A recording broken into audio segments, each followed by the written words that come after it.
BFM Business, BFM Crypto, les pros.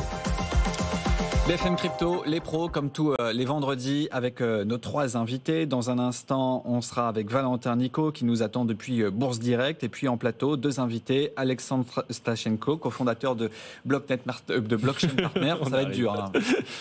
Bonjour, et puis également, bonjour Alexandre, et puis également Owen Simonin qui nous accompagne, cofondateur de la chaîne YouTube Asher et CEO de Meria. Bonjour Owen. Bonjour. Merci de prendre quelques minutes pour nous décrypter un petit peu la situation. On verra dans un instant, on fera un tour d'horizon de l'actualité crypto comme tous les jours sur BFM Business aux alentours de 16h35. Mais avant, donc c'est Valentin Nico qui nous attend depuis Bourse Direct avec, contrairement à Wall Street, Valentin, un Bitcoin là qui consolide un petit peu, mais qui maintient la barre des 29 000 $.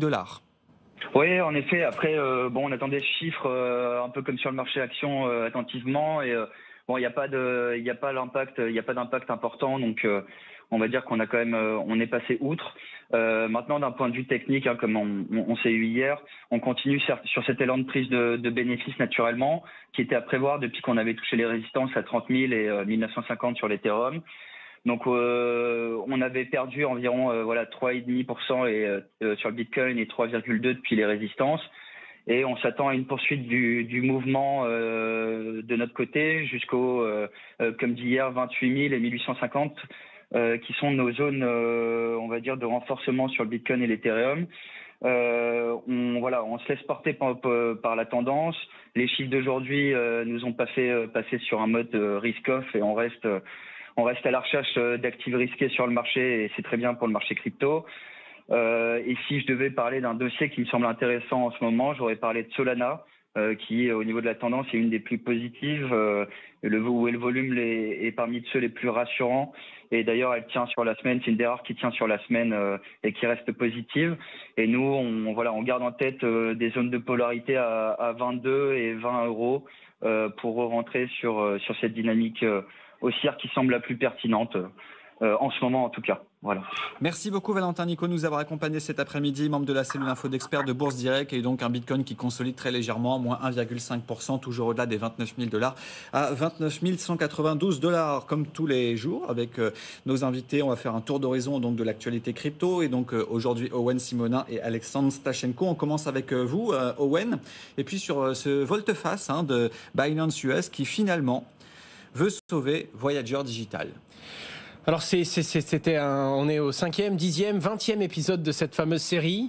À l'origine, c'était FTX qui voulait sauver Voyager en les rachetant. Le problème, c'est qu'FTX, du coup, a fait défaut. Ensuite, Binance a proposé de racheter Voyager afin de pouvoir apporter de la liquidité et de couvrir ses différents utilisateurs. Mais à ce moment-là, c'est le régulateur américain qui a gelé cette vente et qui l'a mis en attente, tout simplement parce qu'ils avaient différents types de doutes, comme par exemple le fait que Voyager avait proposé sa propre crypto-monnaie et qu'elle aurait pu être, dans un certain point de vue, reconsidérée en étant une security. Ce qui fait que ça a tout simplement interrompu ce rachat en cours. Finalement, ce sont les tribunaux américains qui ont fini par dire que les régulateurs n'avaient pas le droit d'empêcher cette vente, et qui a fini par redonner une autorisation à Binance de racheter potentiellement Voyager. Et après l'étude du dossier et après de nombreuses consultations, c'est le CEO de Binance, CZ, qui annonce sur Twitter le 25 avril que l'environnement américain, le fait qu'il soit instable pour des raisons similaires avec la situation de Coinbase d'ailleurs, le fait que toute crypto-monnaie pourrait être reconsidérée comme un security et qu'ils n'ont strictement aucune visibilité pour opérer aux États-Unis et qu'ils ont que des incertitudes sur l'avenir des crypto-monnaies dans ce pays, CZ a préféré ne pas poursuivre et a exercé son droit de se retirer de ce deal, et donc ne sauveront pas les utilisateurs de Voyager. L'entreprise Voyager a déjà annoncé qu'ils prendront donc rapidement des dispositions afin d'essayer d'apporter un maximum de valeur et de pouvoir partiellement, on va dire, dédommagés en apportant de la liquidité à leurs clients. Owen, il reste quoi aujourd'hui de Voyager, sachant que ça fait faillite l'été dernier, en juillet dernier? Alexandre, pardon. On va y arriver, c'est pas grave. On va y arriver, c'est vendredi, veuillez m'excuser. Ça fait longtemps que je suis pas venu, c'est pour ça, oui. Je ressemble à Owen, un peu moins de cheveux. Non, sur Coinbase, en fait, tout part de ce que vient de dire Owen pour le coup, qui est ce problème de définition, en fait, tout simplement. C'est-à-dire que les États-Unis se comportent à l'opposé de ce qui se passe en Europe. C'est-à-dire qu'en Europe, on a on en parle assez régulièrement ici, empêcher un certain nombre d'entreprises de se développer, parce que le postulat européen, c'est qu'il faut d'abord un cadre, même si le truc est instable et que c'est difficile de le définir et que potentiellement on va faire une règle qui l'année prochaine sera obsolète, etc. Et ensuite, après tout ça, on va avoir MiCA, etc. Et peut-être éventuellement dans quelques années, on pourra développer des entreprises. Aux États-Unis, c'est littéralement l'inverse, c'est-à-dire qu'il n'y a aucune clarté réglementaire et donc dans un marché qui n'est pas du tout mature, c'était particulièrement propice pour des entreprises de se développer. Donc on a Coinbase qui sort, on a Kraken qui sort, on a plein d'entreprises qui se développent, qui doivent un peu improviser pour essayer d'être conformes à des règles qui n'existent pas. Donc Coinbase, ils ont choisi d'aller en bourse, comme ça leurs documents sont publics, ils sont audités par la SEC, etc. Donc ça donne une forme de confiance à l'investisseur. Kraken, c'était une licence bancaire, une forme de licence bancaire au Wyoming.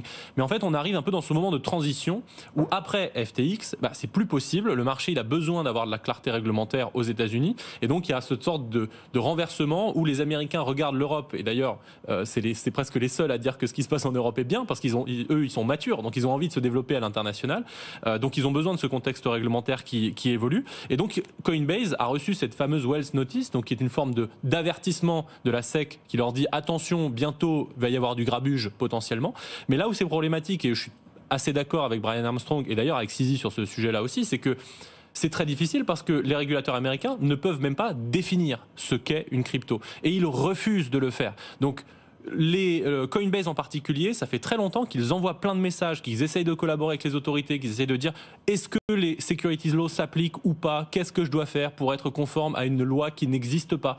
Et la SEC reste muette, et non seulement reste muette, mais elle attaque. Et donc, ce que dit Coinbase, c'est pas juste. C'est pas juste, ça fait des années que j'essaie d'être compliant, on me dit jamais quoi faire. Dès que je pose une question, les gens restent muets, et maintenant, on m'attaque. C'est pas juste, et donc ça crée cette forme de course à qui va gagner cette bataille juridique et réglementaire. Et je pense, dernier élément de contexte qui est pas négligeable, c'est que ça s'inscrit dans un contexte où il y a une dizaine de jours, ce fameux patron de la SEC, Gary Gensler, il a été auditionné par le Congrès américain, et on a tous pu se rendre compte qu'il n'y avait pas que des amis, qu'il a été particulièrement cuisiné sur justement le sujet est-ce que c'est une security, ça lui a été posé plusieurs fois la question, il est incapable de répondre, et donc vous avez même un sénateur américain qui a proposé tout simplement de le faire partir. Il a proposé un amendement pour dire on change, cette personne n'est pas capable d'assumer la protection des investisseurs américains. Donc c'est un contexte très difficile aux États-Unis en ce moment. Owen, c'est le feuilleton de la semaine, du mois, la SEC, le gendarme américain des marchés financiers, mais pas que.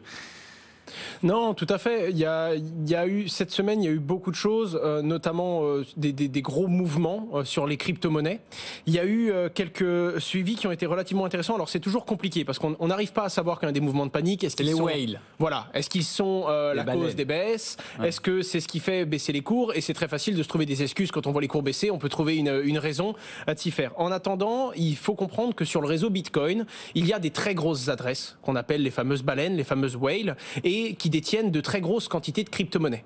La particularité du réseau Bitcoin, c'est que c'est la plus vieille des crypto-monnaies. Il existe donc des adresses qui détiennent beaucoup de crypto-monnaies et qui n'ont pas bougé depuis très longtemps. Principalement, les adresses les plus suivies sont des adresses qui sont connues pour être à l'issue de certains hacks, donc de certains bugs informatiques ou de certains vols. Et donc, naturellement, on va suivre ces bitcoins dans la blockchain et dès qu'on va voir un potentiel mouvement, on va s'inquiéter car c'était des bitcoins dormants qui potentiellement pourraient finir sur une place d'échange et qui pourraient finir à la vente.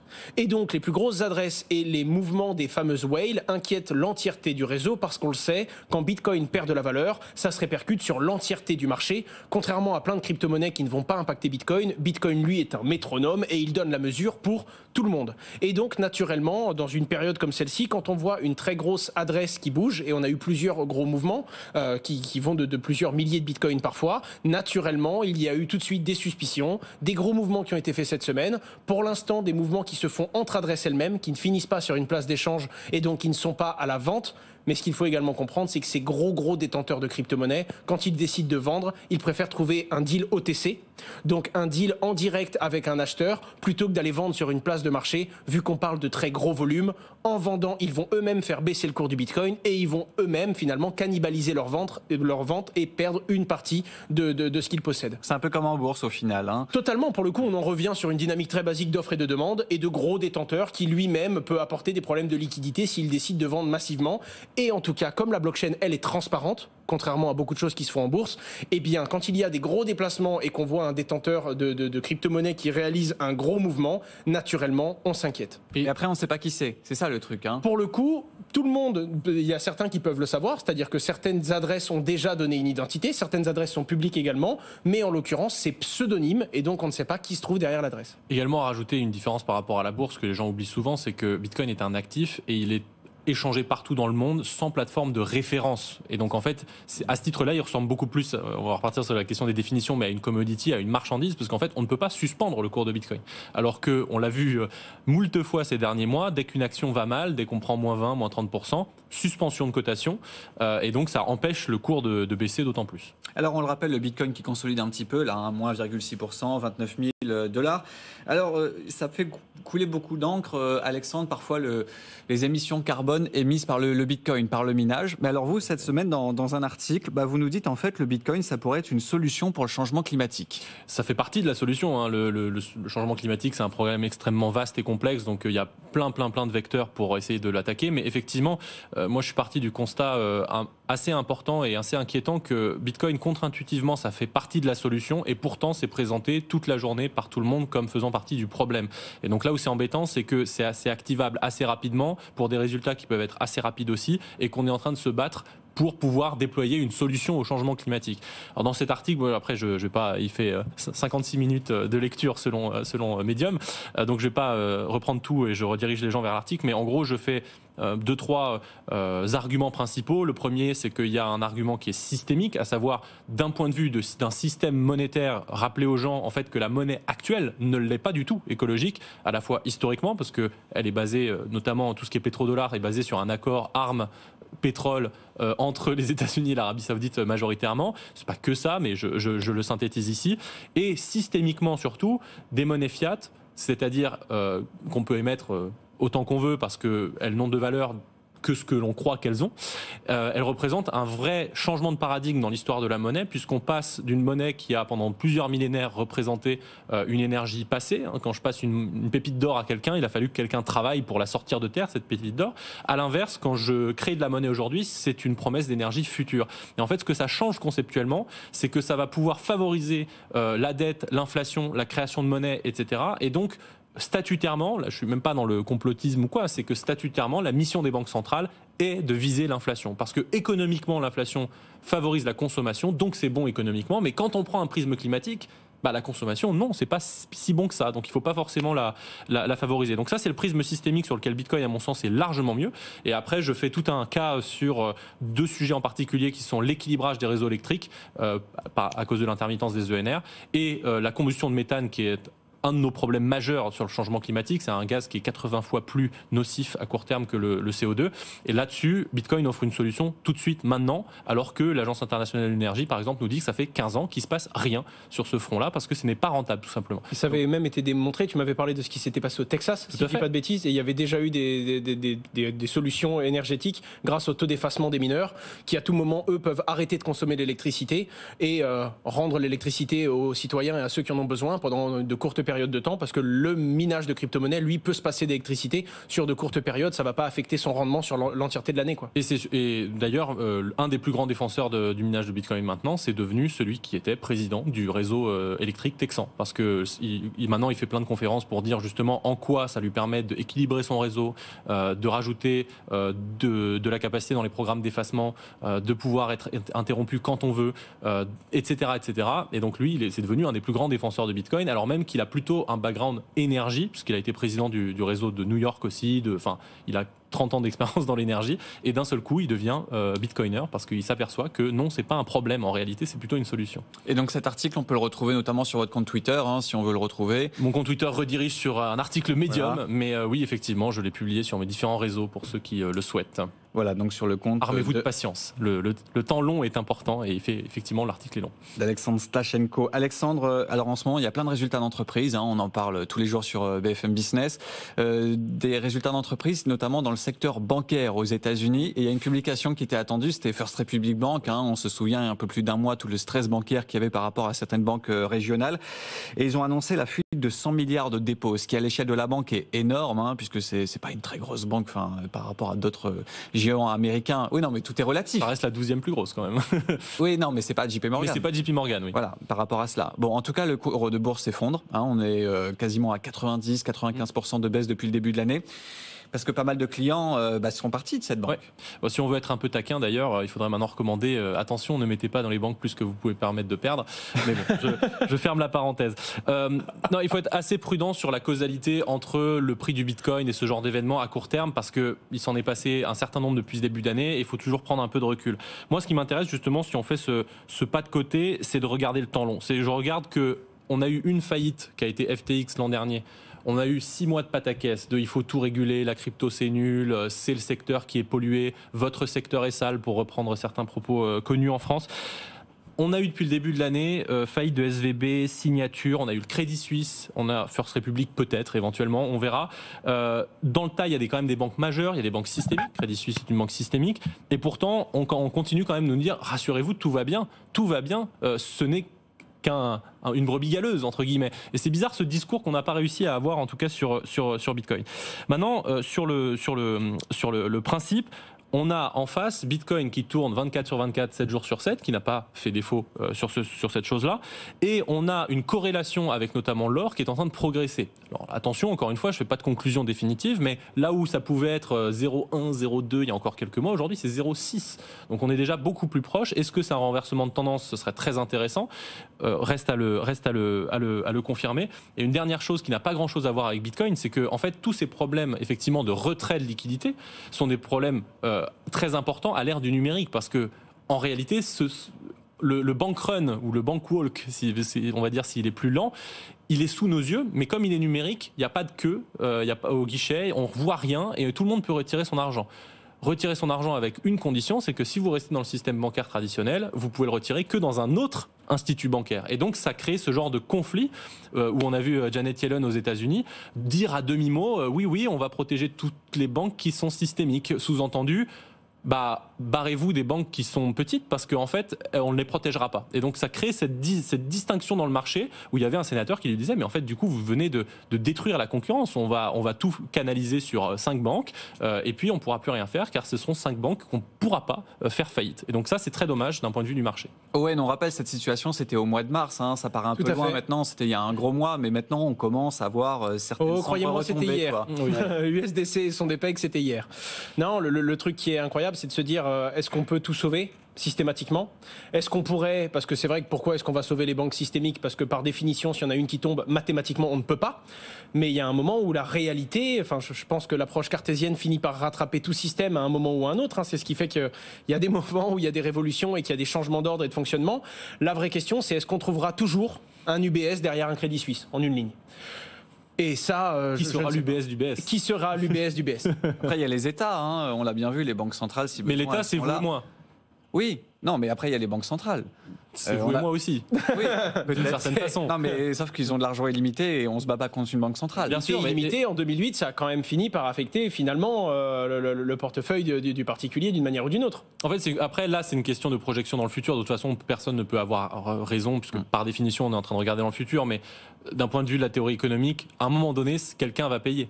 On ne sait pas encore qui c'est, mais créer de l'argent magique, comme diraient certains, ça tient un temps. Mais derrière, à un moment donné, quelqu'un paye, soit par l'inflation, tout le monde, et on a une destruction de la monnaie, du capital, soit il faut socialiser des pertes, soit il y a quelqu'un qui va la prendre mais il y a quelqu'un qui va payer à un moment donné. Et moi, je trouve que le système actuel ressemble de plus en plus à une grande fuite en avant. Et personne ne veut assumer la responsabilité du moment où effectivement ça va s'effondrer. C'est des sujets politiques également. Des sujets très politiques. Tout à fait. Et puis internationaux, dans le sens où on l'a bien vu que les banques centrales, il faut que ça soit coordonné. C'est-à-dire que. Autant que faire se peut. Voilà. Une des raisons, juste pour revenir sur un point, c'est une des raisons pour lesquelles les banques centrales sont assez hostiles aux cryptos, et légitimement, c'est qu'elles parlent tout le temps du risque de stabilité financière. Pourquoi ? Parce que précisément, les cryptos sont la seule techno qui permettent la propriété numérique, donc de se posséder soi-même sur un portefeuille. Donc en fait, le risque de stabilité financière dans un système réglementé avec des barrières à l'entrée et où chaque porte d'entrée est contrôlée par une banque centrale, il n'y a pas de risque de bank run, entre guillemets, puisque à chaque moment où la liquidité peut s'en aller, en fait, c'est un jeu de vase communicant. Elle s'en va vers une autre banque. Dans le cas des cryptos, là où c'est un risque pour la stabilité financière, c'est que toute liquidité qui s'en va, elle s'en va. elle va sur un portefeuille personnel qui n'est plus le système financier. Et donc c'est pour ça aussi qu'elle le voit comme un risque, c'est que le château de cartes se fait taper dessus par cette porte de sortie qu'offrent les cryptos. Pardon, tu voulais dire quelque chose? Ouais, non, c'est exactement ça, et il n'y a pas de réponse parfaite encore. Je pense que c'est également un propre de l'économie, de la finance, et qu'il y a eu plein de choses qui ont été incrémentées. Il y a des gens qui peuvent toujours trouver une critique sur la technologie pourrait avoir une limite, même si on n'est pas capable de le définir maintenant, et la technologie qui peut trouver des excuses en disant oui, mais le modèle actuel a déjà ses limites que l'on connaît et qu'on est capable de définir. La question, c'est quelle sera la meilleure des moins bonnes solutions, ou au contraire, quelle sera la solution qui permettra d'avancer durablement, et ça, c'est une question ouverte. Chacun fera son avis. Merci beaucoup Owen Simonin de nous avoir accompagnés cet après-midi, cofondateur de la chaîne YouTube Asher, et puis Alexandre Stachenko également qui nous accompagnait. Vous voyez, on y arrive. On vous y attendait. Merci. C'est vendredi, on mettra ça sur le dos de la fin de la semaine, cofondateur de Blockchain Partner. Merci beaucoup en tout cas à tous les deux de nous avoir accompagnés.